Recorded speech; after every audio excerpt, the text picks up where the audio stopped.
Bonsoir, et on va commencer par cette information qui, datant d'un petit peu moins de 24 heures, ne suscite pas beaucoup de réactions. Pour l'instant, la Société du Grand Paris devrait, si cela se confirme, avoir de grandes difficultés à mener à terme la construction du futur métro de rocade de la région parisienne. La société qui n'a pas obtenu l'inscription de la première partie de la fameuse dotation dans la loi de programmation budgétaire. D'une longueur de 200 km, ce métro automatique comprend, vous le savez, 70 nouvelles gares à l'horizon 2005 et doit faciliter les liaisons de banlieue à banlieue sans passer par la capitale. Alors si l'approche banlieue ne semble pas concernée, c'est la grande banlieue et particulièrement ce qui ne semble pas prioritaire aux yeux de certains, c'est-à-dire le plateau de Saclay, entre autres, qui pourrait en pâtir. Cela dit, côté gouvernement, pour l'instant, rien de confirmé, plutôt des signes plus ou moins rassurants qui semblent distiller depuis quelques heures seulement.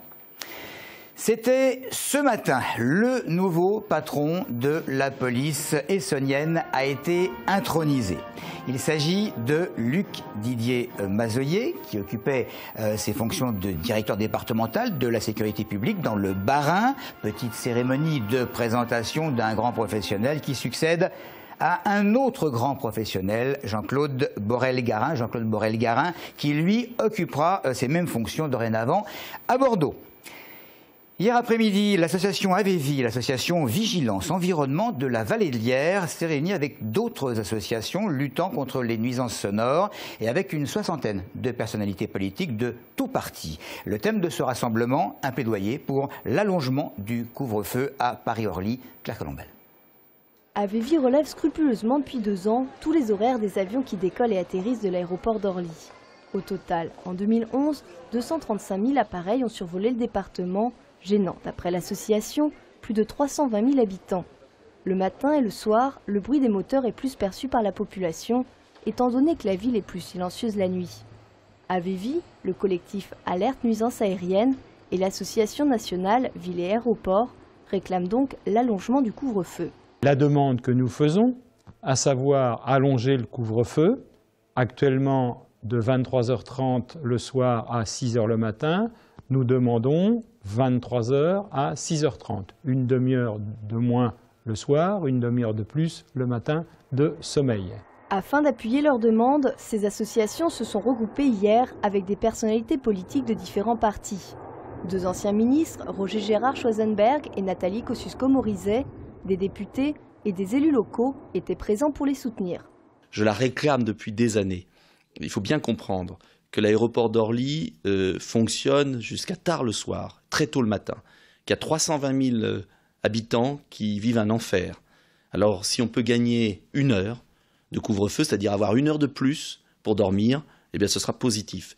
Et en plus c'est une mesure qui est faisable, parce qu'en fait il faudrait déplacer 6 mouvements d'avion, 6. On ne va pas me dire que sur les 400 mouvements d'avion qui décollent chaque jour, quasiment, on ne peut pas en déplacer 6. Une pétition circule actuellement afin d'obtenir également le soutien de la population. Avant la fin de l'année, AVEVI devrait faire part de sa réclamation à l'actuel ministre des Transports.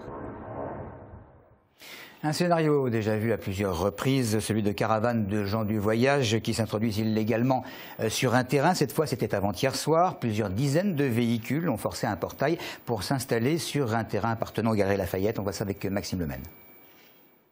150 caravanes occupent depuis dimanche soir le parking de l'ancien BHV de Montlhéry. Les membres de la communauté des gens du voyage invoquent un manque de place sur le département pour les accueillir. Nous, ce qu'on demande, c'est pas de rester là 6 mois, c'est que chaque terrain qui se libère de 3-4 caravanes, qu'on puisse placer ces caravanes pour que les enfants vont à l'école, puis qu'on puisse stationner pour l'hiver, quoi. Parce que bon, on est quand même on est du département, on paye nos impôts à Évry, on est quand même on fait nos foires, nos marchés dans le secteur, donc nous on voudrait un terrain pour l'hiver, quoi. Du côté de la municipalité, on s'étonne que les nomades aient pu s'installer aussi facilement.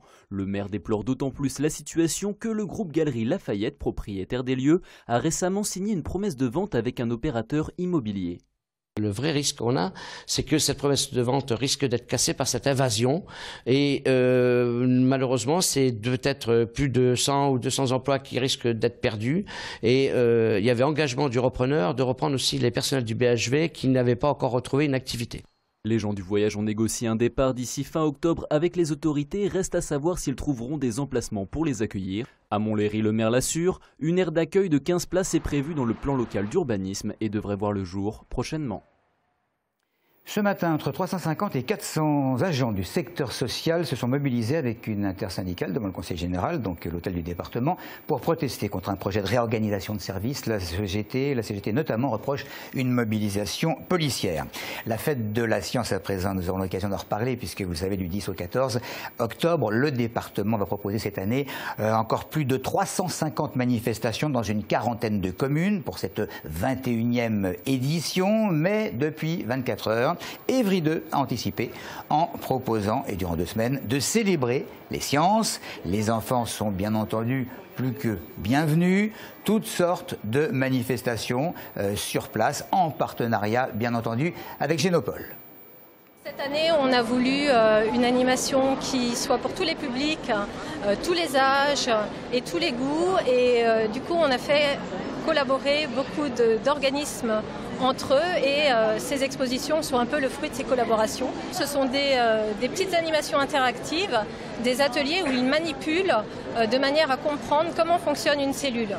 Il y a 16 modules d'activité. Aujourd'hui, avec ma classe, on a fait des expériences et on a regardé dans un microscope des cellules. Là, on a des informations un peu partout et on essaye de lire et de chercher ce qui pourrait nous servir.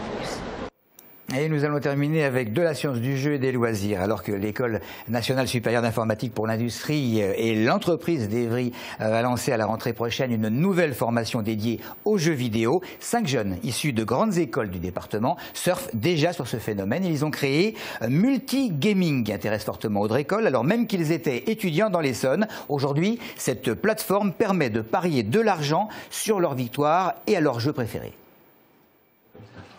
Jouer en ligne à ses jeux préférés et gagner de l'argent, c'est désormais possible avec le site Multigaming. 4 jeux sont accessibles aux parieurs, FIFA, PES, Halo Reach et StarCraft 2. Avec le lancement de la 2e version du site, c'est 15 000 joueurs qui sont déjà inscrits en ligne et qui peuvent s'affronter. Au-delà du système de l'argent, Multigaming, c'est aussi un endroit où on peut vraiment jouer contre des adversaires sérieusement. Il n'y a pas de petits tricheurs ou des gens qui vont arrêter en cours de partie, puisque justement, on a mis un enjeu. Donc le but, c'est d'avoir des parties avec sensation. Voilà. On vend aussi des sensations sur Multigaming. Aujourd'hui, ils ne sont plus que 3 sur les 5 étudiants à la base du projet. Mais ils sont tous issus de Télécom Sud Paris et Télécom École de Management à Évry. Ils remportent avec Multigaming le challenge projet d'entreprendre. On a commencé par monter l'entreprise pendant 2 ans dans l'incubateur de notre école. Donc on a bénéficié de toute la structure de l'incubateur, d'une participation financière, de bureaux. Ensuite, on a décidé de monter à Paris pour le recrutement et puis pour pouvoir s'agrandir, agrandir l'équipe. La société se rémunère en prenant 10% sur les paris. Quant au doute sur la triche, Multigaming tranche, mais en cas de déconnexion, la mise est systématiquement perdue. Cette start-up est pour l'instant la première de son genre en France et elle compte s'implanter durablement avant de voir débarquer la concurrence. Voilà, c'est tout pour l'actualité. Merci de nous suivre.